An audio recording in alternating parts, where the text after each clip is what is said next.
Buenas noches, amigas y amigos que nos hacen el favor de seguir este programa de Contextos a través de las redes del periódico Ultimátum. Muy buenas noches, maestra Enriqueta Burelo, ¿cómo estás? Hola, buenas noches. Pues me da mucho gusto estar aquí contigo, Ricardo, esta noche desde Contextos. Qué bueno, igualmente me da gusto saludarte. Pues yo creo que la información es que hemos sido testigos el día de ayer de una movilización nacional contra la violencia de periodistas en México sin precedentes.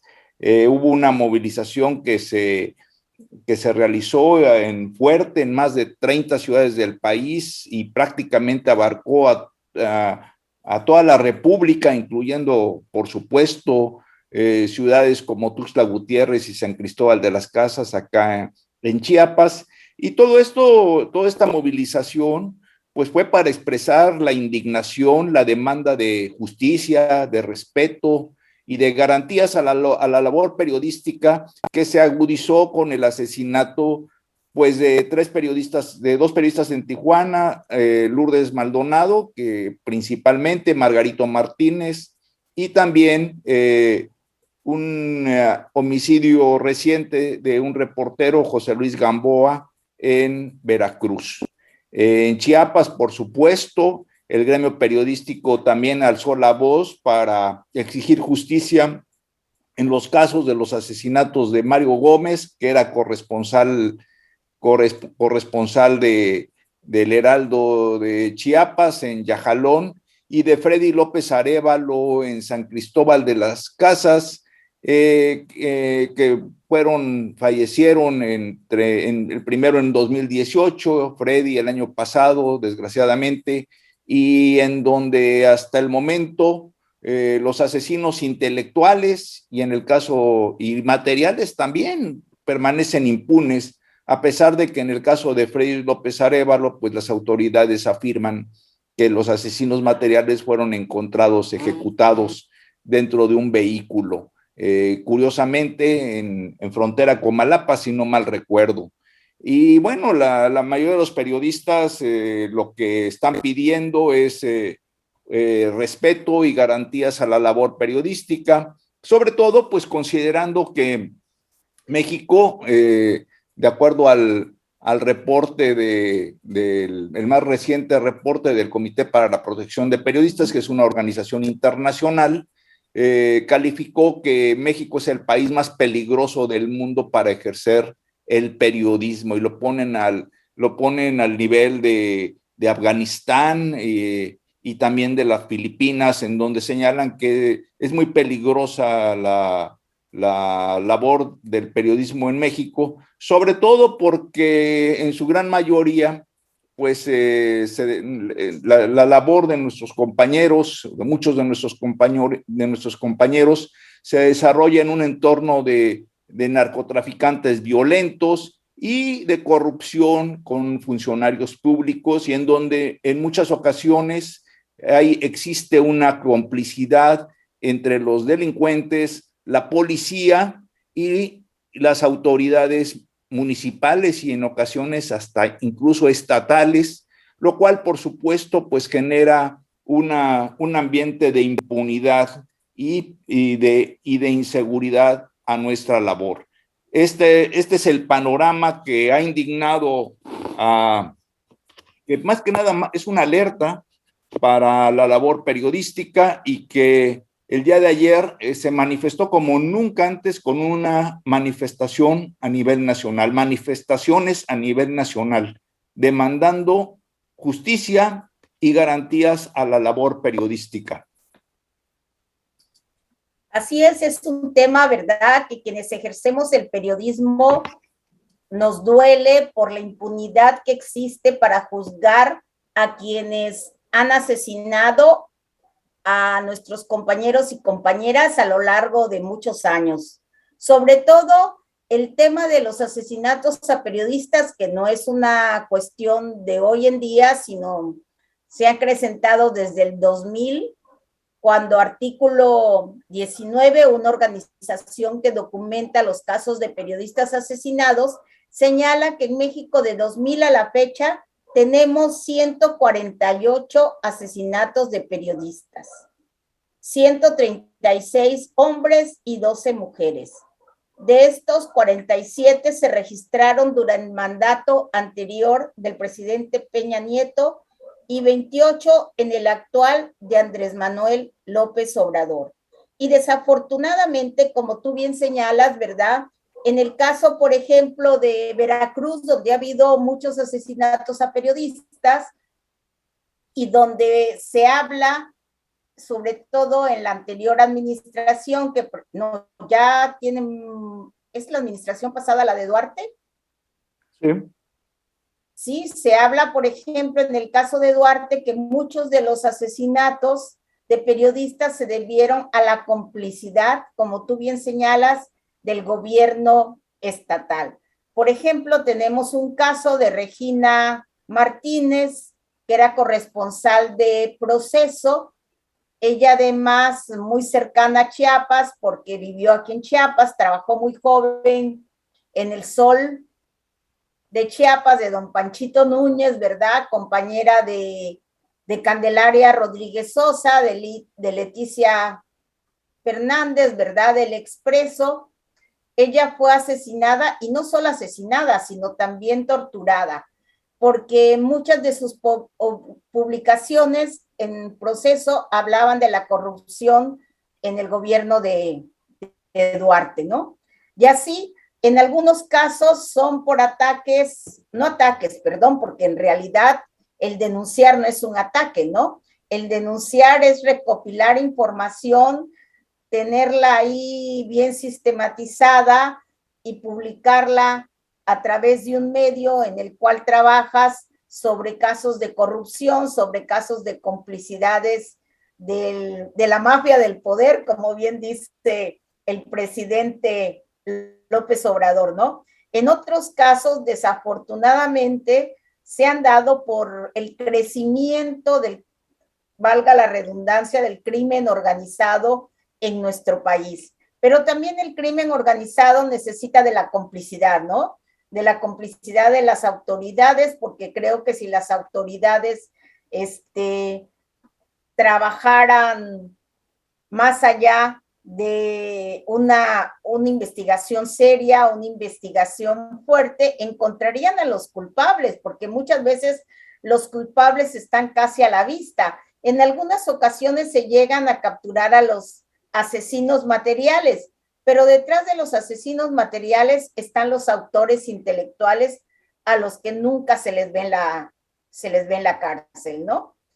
Entonces es curioso que México ha sido señalado como uno de los países más peligrosos, porque los otros países son países en guerra, ¿no? Como en el caso de Afganistán, ¿no?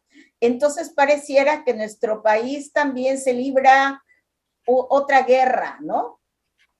Otra guerra contra el crimen, otra guerra contra la corrupción, otra guerra con las diferentes complicidades, ¿no?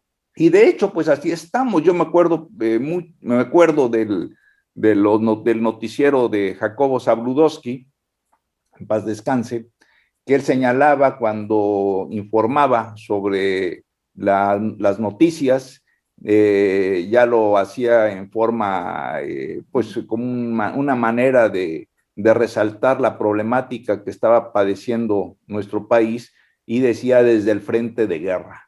Desde el frente de guerra de Veracruz, desde el frente de guerra de Ciudad Juárez, desde el frente de guerra de Culiacán, Sinaloa, desde el frente de guerra de Tijuana, desde el frente de guerra de Matamoros, y en fin, todos aquellos lugares, Michoacán, ahorita el Bajío, y todos aquellos lugares en donde verdaderamente estamos en una guerra que no solamente, que es entre los grupos de narcos y del crimen organizado, porque no solamente es la cuestión del narcotráfico, también está el aspecto del tráfico de armas, el tráfico de personas, los cobros de derechos de piso, etcétera, etcétera, y que al ver un descontrol, eso es una cosa fundamental, al haber desbordado los mecanismos de control del Estado mexicano, pues se muestran en cualquier momento con balaceras y ejecuciones a plena luz del día y en lugares públicos, y desgraciadamente en la mayoría de las ocasiones las víctimas es la población civil, mujeres, niños que tuvieron la desgracia de estar en el lugar donde ocurren estos enfrentamientos. Y eso, pues, por eso el maestro Sabludowski hablaba de los frentes de guerra. Y eso es efectivo, pero también algo que creo que esta manifestación ojalá sea el primer paso para que los periodistas reflexionemos en torno a la forma de organizarnos, de tener un frente común, no solamente para luchar, que es fundamental, yo creo, en este momento, para luchar para que se haga justicia y se castigue a los responsables de los homicidios y las agresiones contra nuestros compañeros, sino también para lograr mejores condiciones de trabajo, ¿no? laborales, porque es curioso, pero a pesar de que el gremio periodístico está integrado por personas que tienen una educación fundamental, o sea, por lo regular un reportero tiene normalmente una educación superior a la media y en muchos casos algunos maestría, etcétera. Trabajan o hemos trabajado en condiciones totalmente desfavorables, sin garantías, sin seguridad social, sin contratos, y eso es algo que agrava el problema de estos compañeros, porque el conflicto se da principalmente en las ciudades del interior de la República, y muchos de los periódicos que se publican en las ciudades del interior de la República, pues son editoras que no cumplen los mínimos necesarios de garantías, bueno, no cumplen con la ley en materia laboral. Y entonces creo que ese es eso agrava más la situación de los periodistas que quedan totalmente indefensos. Es triste porque los editores le piden al reportero que busque información fuerte, que vaya al lugar de los hechos, que denuncie, porque finalmente la noticia vende, pero son incapaces de darle los respaldos legales para que cuando el reportero tiene la desgracia de sufrir una agresión o incluso que pierde la vida, sus familias no queden desamparadas. Y esto es algo terrible. Yo creo que si uno revisa cada uno de los casos que ahorita se están manejando de asesinatos o de asesinatos, pues, o sea, fallecidos por la violencia de compañeros periodistas, pues vamos a ver que en la mayoría de los casos sus familias han quedado totalmente desprotegidas. Así es, no tienen un seguro de vida, ¿verdad? No, si tú ves también en otro tipo de situaciones, como ha pasado con la pandemia que estamos viviendo, que se organizan cooperaciones hasta para el funeral del periodista, ¿no? Así es. Porque la familia no tiene para pagar la funeraria, no tiene para pagar los gastos médicos, que vemos cada rato cooperaciones entre los compañeros y compañeras para ayudar a quienes se ven enfermos, ¿no? O a quienes también han fallecido víctimas de la violencia para poder sacar adelante a su familia. Esto también es indignante, ¿no? Y creo que no solo debería ser la unión en torno a los asesinatos, sino también en torno a una mejor calidad de vida, como tú bien señalas, ¿no? Sí, pero te escucho, perdón. Sí, y además en estas investigaciones se habla de que el 55% de los casos de asesinatos han sido de periodistas que estaban haciendo investigaciones de corrupción, ¿no? La corrupción es el gran cáncer, ¿no? En nuestro país, ¿no? Y que afecta a todo el entramado gubernamental, porque por la corrupción se dejan de construir hospitales o se construyen con materiales de muy mala calidad, como las carreteras, que luego las vemos que están llenas de hoyos, de baches, ¿verdad? Porque los materiales fueron de muy mala calidad, ¿no? Se dejan de comprar medicinas, el abasto de medicinas, que es tan importante para nuestra sociedad. Y entonces muchos de estos compañeros analizaban estos casos, precisamente casos de corrupción y casos de complicidades entre el crimen organizado y la policía, y eso los llevó a la muerte, ¿no? Sí, porque eso también te da otro elemento respecto a la labor periodística en un país en donde prevalece el presidencialismo, eso hay que aceptarlo, y no existe un verdadero equilibrio de poderes, no se ha logrado concretar, aunque más allá del discurso a favor o en contra, no se ha logrado concretar una verdadera división y un contrapeso de poderes, pues la prensa juega ese papel de contrapeso ante el poder, ante el poder público, y pues no hay que olvidar que la mayoría de las denuncias que hay, la Casa Blanca de Peña Nieto,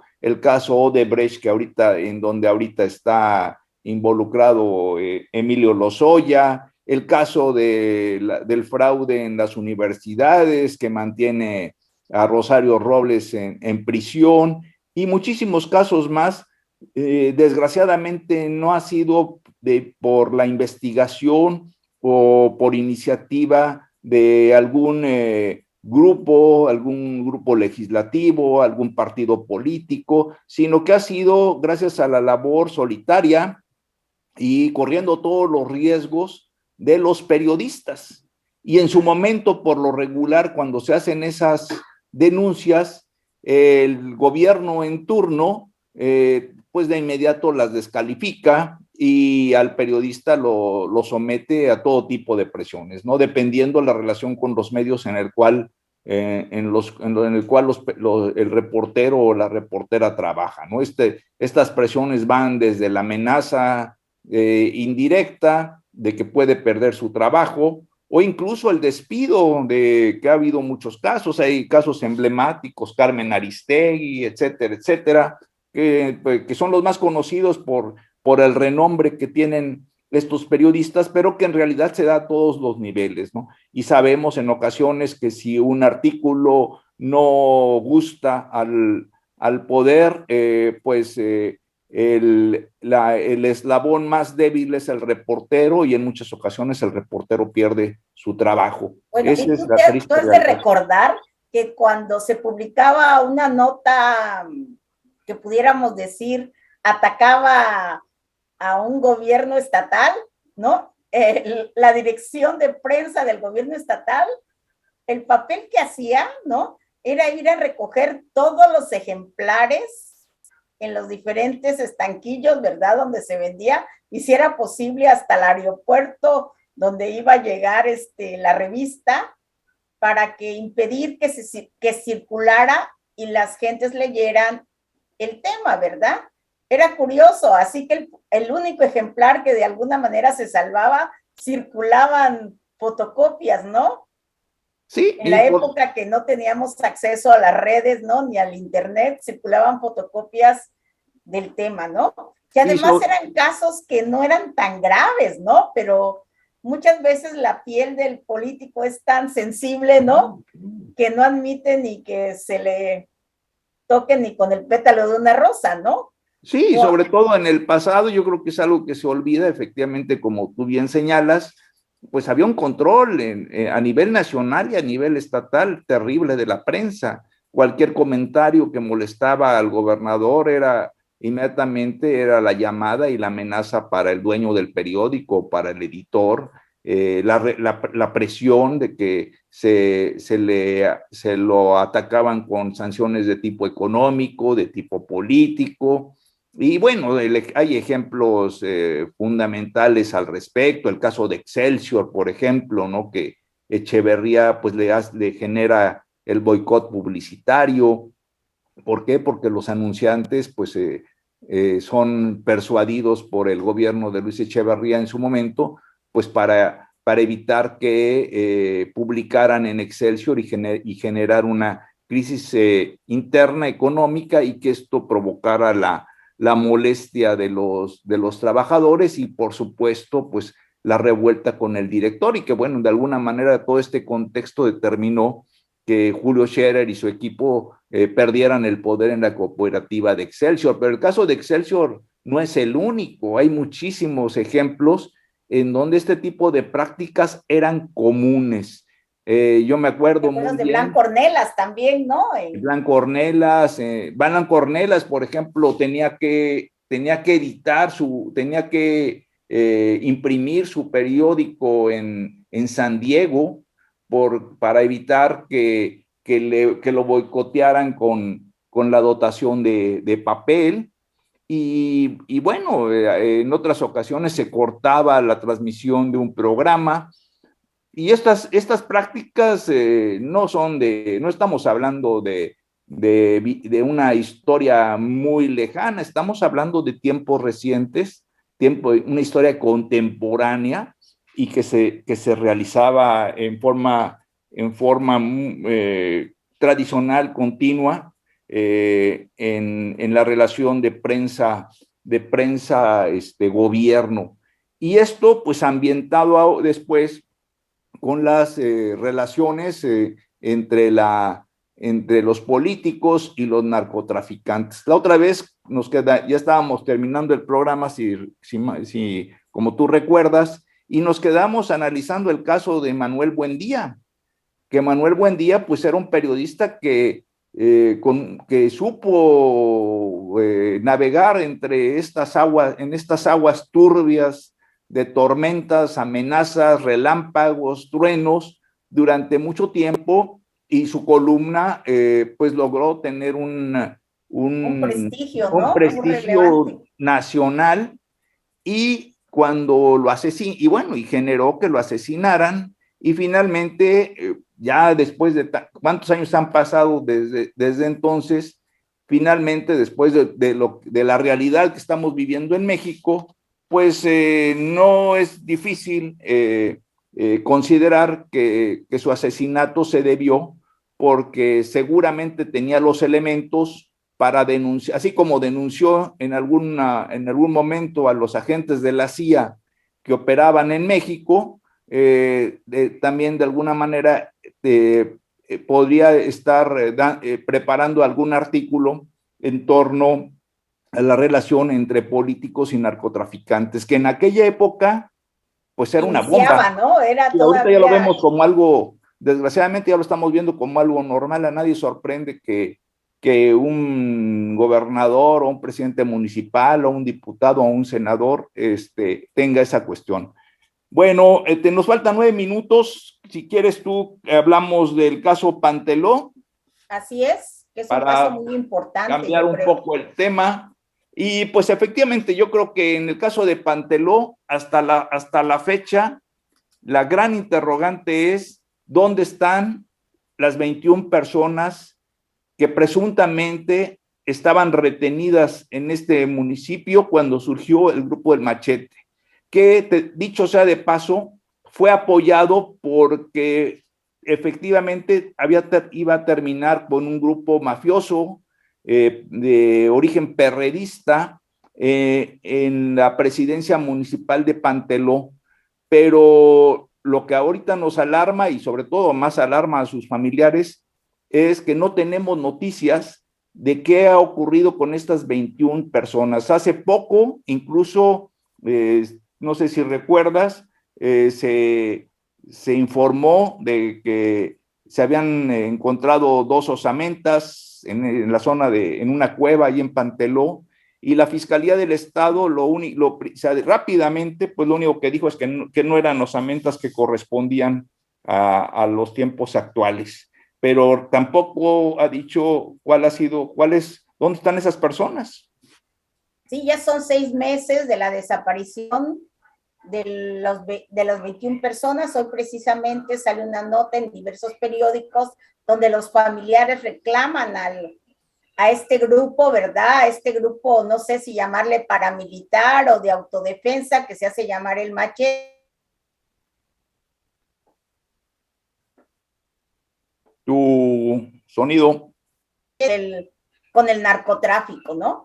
Un ambiente muy ligado al narcotráfico, un ambiente muy ligado a grupos como el Machete, ¿verdad? Que se pelean entre ellos la zona, ¿no? Así es. Un pleito de grupos, ¿no? Pero de grupos por el poder, por el control de la zona.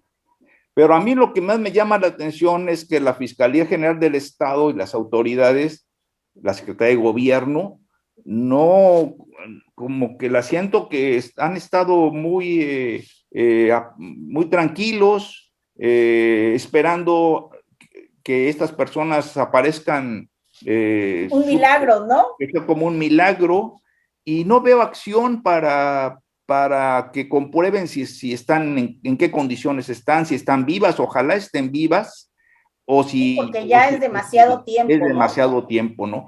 Y entonces aquí brinca el otro punto que creo que así como afecta a los periodistas, también afecta al resto de la ciudadanía. La impunidad ante actos que violan pues las garantías más elementales de las personas y de los ciudadanos, y que las autoridades no tienen la fuerza para establecer el Estado de Derecho y castigar a las personas, a los delincuentes o aquellos que violan la ley. Exacto, entonces creo que aquí en este caso, antes de que se agrave más, antes de que pasen más meses sin que suceda nada y puedan haber protestas más violentas al interior de Panteló, pues las autoridades deben tomar cartas en el asunto, pero cartas seriamente, ¿no? Sí, porque eso, o sea, me llama, son 6 meses y no sabemos, y creo que y todo indica que las autoridades tampoco, pero tampoco les importa si estas personas están vivas o si están encarceladas y ojalá expreso mi deseo, y creo que y coincido yo creo con el tuyo, para los familiares, de que ojalá sigan con vida. Así es. Y entonces hay casos aquí en el estado, como el caso de Panteló, u otros casos que tal vez menos graves, pero de igual importancia, como los bloqueos que siguen a la orden del día, ¿no? Y que también los bloqueos, pues así como que no pasa nada y los dejan ser, ¿no? Sí, y aparte... esto no es una cuestión de este gobierno, ¿verdad? Los bloqueos ya tienen historia, son de años, ¿verdad? Y nadie hace nada al respecto, ¿no? Pero fíjate que ojalá fueran solo los bloqueos, pero esa famosa carretera de San Cristóbal a Palenque se ha convertido en una tierra de nadie.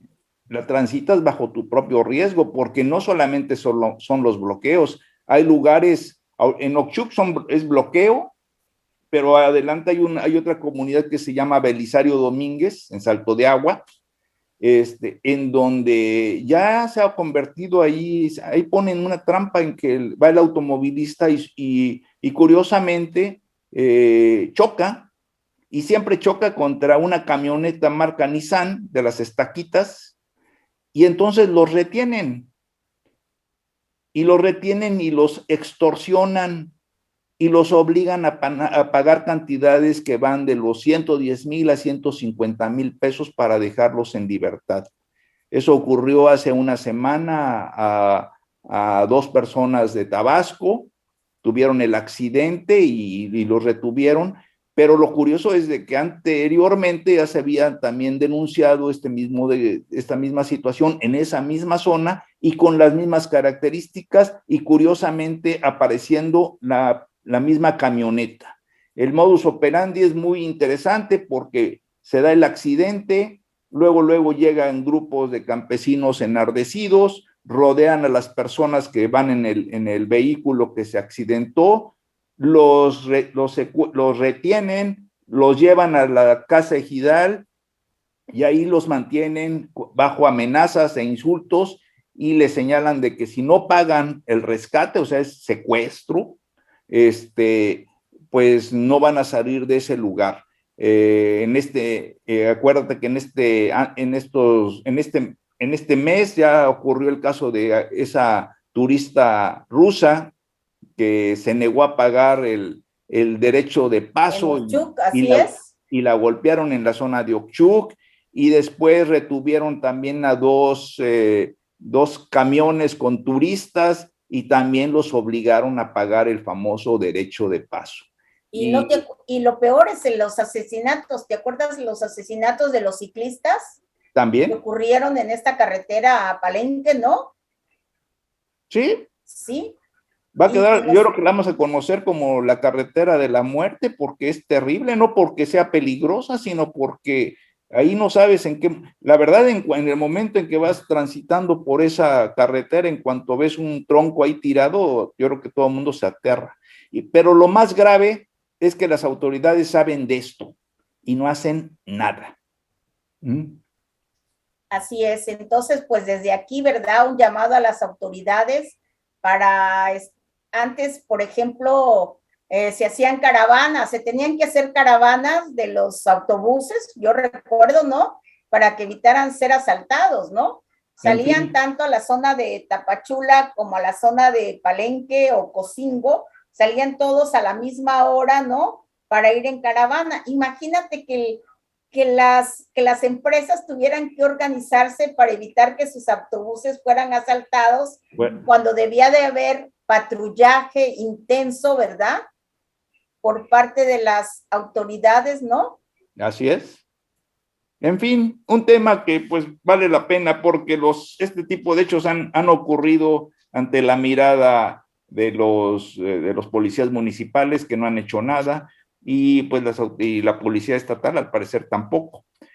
Que antes era la Federal de Caminos, ¿verdad? Y ahora se transformó en la Guardia Nacional. ¿Sí? Entonces, pues sí, estamos ojalá. En las mismas. Esa carretera va para. En fin, ya se nos acabó el tiempo. Me dio mucho gusto estar contigo en este programa. ¿Qué tal? Muy buenas noches. Buenas noches, nos vemos. Y buenas noches a nuestras amigas y amigos que nos hacen el favor de vernos en el programa de Contextos. Hasta mañana. Hasta mañana.